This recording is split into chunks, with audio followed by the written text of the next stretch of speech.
UP की STF की team ने असद और गुलाम को तो मार दिया, लेकिन कई सवाल अब खड़े हो रहे हैं और मांग की जा रही है पूरे मामले की उच्च स्तरीय जांच करवाई जाए। लेकिन सवाल वही है, क्या असद और गुलाम को मुसलमान होने की सजा मिली है या वास्तव में ये लोग दोषी थे, गुनहगार थे।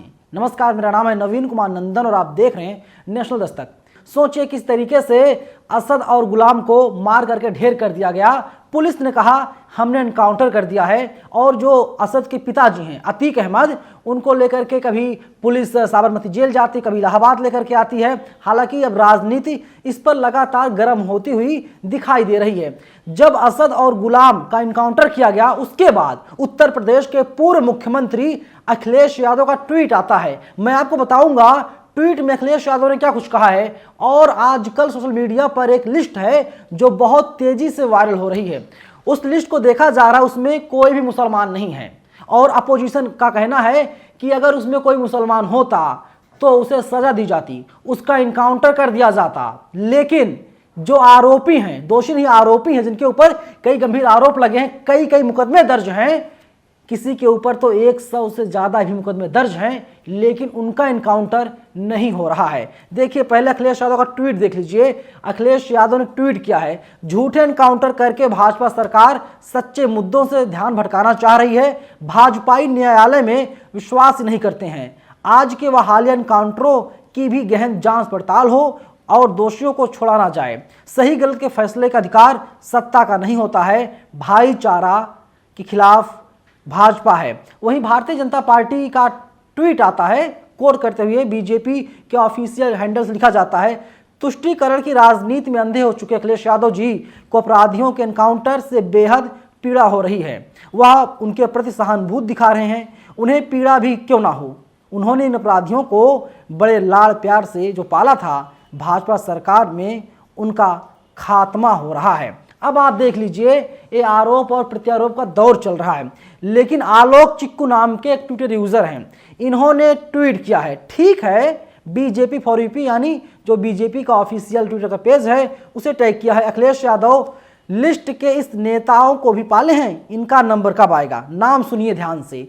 कुलदीप सिंह सेंगर उन्नाव के रहने वाले हैं, इनके ऊपर 28 मुकदमे दर्ज हैं। दूसरे नंबर पर आते हैं ब्रजेश सिंह, सरनेम पर गौर कीजिएगा, इनके 106 मुकदमे दर्ज हैं, बनारस के रहने वाले हैं। धनंजय सिंह 46 मुकदमे, ये साहब जौनपुर के रहने वाले हैं। और इसके बाद नाम आता है राजा भैया, 31 मुकदमे, प्रतापगढ़ के रहने वाले हैं। डॉक्टर उदय भान सिंह 83 मुकदमे, भदोही के रहने वाले हैं। अशोक चंदेल 37 मुकदमे, हमीरपुर के रहने वाले हैं। विनीत सिंह 34 मुकदमे, चंदौसी। ब्रजभूषण सिंह 84 मुकदमे, गोंडा। चुलबुल सिंह 53 मुकदमे, बनारस। सोनू सिंह 57 मुकदमे, सुल्तानपुर। मोनू सिंह 48 मुकदमे, सुल्तानपुर। अजय सिंह सिपाही 81 मुकदमे, मिर्जापुर। पिंटू सिंह 23 मुकदमे, बस्ती। सनी सिंह 48 मुकदमे, देवरिया। संग्राम सिंह 58 मुकदमे दर्ज हैं, और ये जो है सनी सिंह साहब हैं, ये देवरिया के रहने वाले हैं। संग्राम सिंह 58 मुकदमे दर्ज हैं इनके ऊपर, ये बिजनौर के रहने वाले हैं। चुन्नू सिंह 42 मुकदमे दर्ज इनके ऊपर, और वहीं बादशाह सिंह के ऊपर 88 मुकदमे दर्ज हैं, महोबा के रहने वाले हैं। अब अपोजिशन के साथ ही तमाम लोग सवाल पूछ रहे हैं, आखिर इनका इनकाउंटर कब होगा। इनके ऊपर तो इतने मुकदमे दर्ज हैं, इन पे कार्रवाई क्यों नहीं होती। वहीं अखिलेश यादव इस वक्त इंदौर में हैं, और उन्होंने साफ कह दिया, देखिए चुनाव है और इसीलिए इनकाउंटर किया जा रहा है। जो कमजोर हैं, कमजोरों को दबाया जा रहा है। आप देखिए किस तरीके से कहा गया कि असद फरार हो गया, और पुलिस का बयान आया। पुलिस ने कहा कि असद जो कानपुर पहुंचा, कानपुर के बाद वो बस की सवारी करता है, वो डीएनडी आ जाता है, मतलब दिल्ली आ जाता है, और फिर दिल्ली से ऑटो की सवारी करता संगम बिहार पहुंच जाता है। संगम बिहार में तकरीबन वो अपने दोस्त गुलाम के साथ 15 दिन तक रहता है। गुलाम जो है शूटर बताया जाता है, कोई शूटर था, और उसका इनकाउंटर कर दिया गया, दोनों का, असद का और गुलाम का। तो ये लोग झांसी पहुंचते हैं और इन लोगों का इनकाउंटर कर दिया जाता है। राजनीति जो है लगातार गर्म होती दिखाई दे रही। लेकिन जो मैंने आपको नाम बताया, तो क्या इन लोगों का क्या इनकाउंटर होना चाहिए या नहीं होना चाहिए, आप लोग कमेंट बॉक्स में बताइएगा। संविधान के हिसाब से तो इनकाउंटर किसी का नहीं होना चाहिए था। अदालत है, कोर्ट है, जो अदालत का फैसला आएगा सर्वमान्य होगा, और उसी हिसाब से उनको सजा दी जानी चाहिए। इसीलिए अपोजिशन लगातार कह रहा है कि संविधान विरोधी है भारतीय जनता पार्टी की सरकार। देखिए, मैं बोलता हिंदुस्तान का एक ट्वीट दिखा रहा हूं, अखिलेश यादव के हवाले से लिखा है, जिन अधिकारियों ने एक ब्राह्मण मां बेटी पर बुलडोजर चलाया उन्हें क्यों नहीं मिट्टी में मिलाया गया। बड़ा सवाल अपने में ही है। अभी देखा आपने हेमंत यादव की किस तरीके से हत्या कर दी गई। छात्र नेता थे, चुनाव लड़ना चाह रहे थे, उनके जो हत्यारे हैं उन लोगों को मिट्टी में कब मिलाया जाएगा, अपने में बड़ा सवाल है।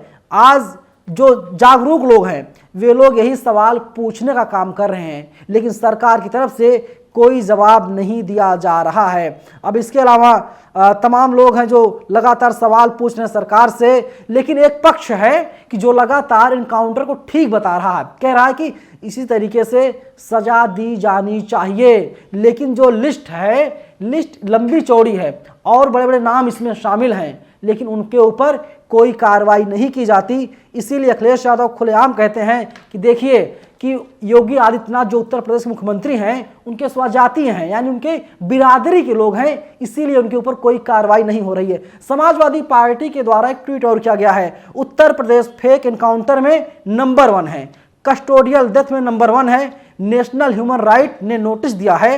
ये अखिलेश यादव का बयान सामने आया है। आप सोचिए कि लोगों को मारा जा रहा है। और अब देखिए अखिलेश यादव का ट्वीट और आया है। अखिलेश यादव ने क्या कहा है कि बाबा साहब भीमराव अम्बेडकर ने हमें संविधान दिया और आज उस संविधान के ऊपर खतरा मंडरा रहा है। एक एक करके बीजेपी संस्थाओं को खत्म कर रही है। संविधान को खत्म करने के लिए सरकारें लगातार काम कर रही है। यानी मन में जो आए, जिसको चाहे सजा दे दो, जिसको चाहे जेल भेज दो, जो मन में आए कर दो, जिसका चाहे एनकाउंटर कर दो और पूरे मामले की जांच होती रहेगी। बताइए, अगर जांच में कोई व्यक्ति निर्दोष पाया जाता है, उत्तर प्रदेश में ऐसे तमाम एनकाउंटर हुए हैं जिसमें पहले उसको आरोपी बताया गया, दोषी नहीं आरोपी बताया गया, और इसके बाद उनका एनकाउंटर कर दिया गया, और जब जांच होती पता चलता साहब वे तो निर्दोष थे, पुलिस ने गलती से उन्हें मार दिया, गलती से उनका एनकाउंटर कर दिया। बताइए, किसी का बेटा, किसी का लाल, किसी का पिता चला जाएगा, क्या फिर दुनिया में आ पाएगा? नहीं आ पाएगा। कौन भरेगा? भरपाई कैसे होगी?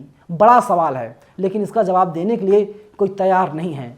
आखिर मेरा वही सवाल है, ये जो लिस्ट वायरल हो रही है, अगर ये लिस्ट सही है, अगर इन नेताओं के ऊपर, इन लोगों के ऊपर, आरोपियों के ऊपर इतने केस दर्ज हैं, तो इनके ऊपर कार्रवाई कब होगी? ये लोग सलाखों के पीछे कब जाएंगे? मैं आपको उत्तर प्रदेश की पुलिस की वेबसाइट है, हमने वहां से कुछ डेटा निकाला है। मोस्ट वांटेड नाम इन लोगों का है और आज ही हमने डेटा निकाला है। मैं आपको नाम बताता हूं। विनोद कुमार, ये बुलंदशहर के रहने वाले, 50,000 की नाम है। इसके अलावा संजीव नल मुजफ्फरनगर रहने वाले हैं। सुधीर उर्फ महकर सिंह सहारनपुर रहने वाले हैं, 50,000 का इनाम है। राम नरेश ठाकुर, इनके ऊपर आगरा के रहने वाले हैं, इनके ऊपर 50,000 की नाम है। इसके अलावा देखिए आप, तमाम ऐसे लोग हैं। मनीष सिंह बनारस के रहने वाले हैं, 50,000 का इनाम है। पिंटू उर्फ रुद्रेश उपाध्याय भदोही के रहने वाले हैं, इनके ऊपर भी 50,000 का इनाम रखा गया है। बाकायदा उत्तर प्रदेश पुलिस की वेबसाइट पर ये फोटो लगाई गई है, जानकारी उपलब्ध कराई गई है। इसके अलावा देखिए आप, बदन सिंह उर्फ बद्दो, ये मेरठ के रहने वाले हैं, 2,50,000 रुपए का इनाम इनके ऊपर है। लेकिन साहब, इनके ऊपर कार्रवाई कब होगी?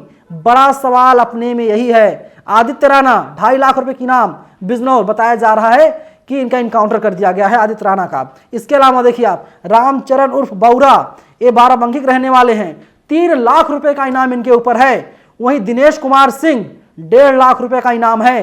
ये साहब रायबरेली के रहने वाले हैं। और इन लोगों के ऊपर कार्रवाई कब होगी? बड़ा सवाल अपने में यही है। वहीं देखिए, क्राइम तक ने खबर छापी, असद इनकाउंटर एक्सक्लूसिव, 9 गोलियों से मरे असद और गुलाम, मरने से पहले दी थी गालियां, FIR नंबर 0076 का सच क्या है? ऐसी खबरें चलाई जा रही हैं कि पुलिस का कहना है कि उन लोगों ने, जो असद और गुलाम थे, उनके हाथ में पिस्टल थी, उन लोगों ने फायरिंग कर दिया था और जवाबी फायरिंग में जो है कि उत्तर प्रदेश पुलिस ने उनका इनकाउंटर कर दिया और दोनों गिर करके, इसके बाद बाइक से थे, गिर गए और इनकाउंटर में उनको मार दिया गया। यहाँ पर कार नहीं पलटी है, क्योंकि विकास दुबे की कार का, गाड़ी का जिक्र बहुत होता रहा है। यहाँ पर बाइक पलटी है और 2 लोगों की जानें चली गई, 2 लोगों को इनकाउंटर में मार दिया गया। लेकिन आप सोचिए किस तरीके से लगता है कि पुलिस ही गवाही देती है, पुलिस ही फैसला सुना देती है, पुलिस ही आरोपी बनाती है,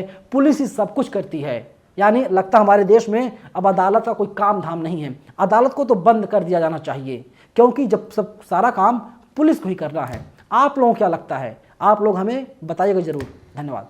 नेशनल दस्तक की आपसे गुजारिश है कि अगर इसको बचाना चाहते हैं तो नेशनल दस्तक को सब्सक्राइब करने के लिए रेड कलर के सब्सक्राइब बटन को दबाएं, फिर बेल आइकन की घंटी दबाएं। नेशनल दस्तक को बचाने के लिए बहुत जरूरी है कि हर खबर को शेयर करें, लाइक करें, कमेंट जरूर करें।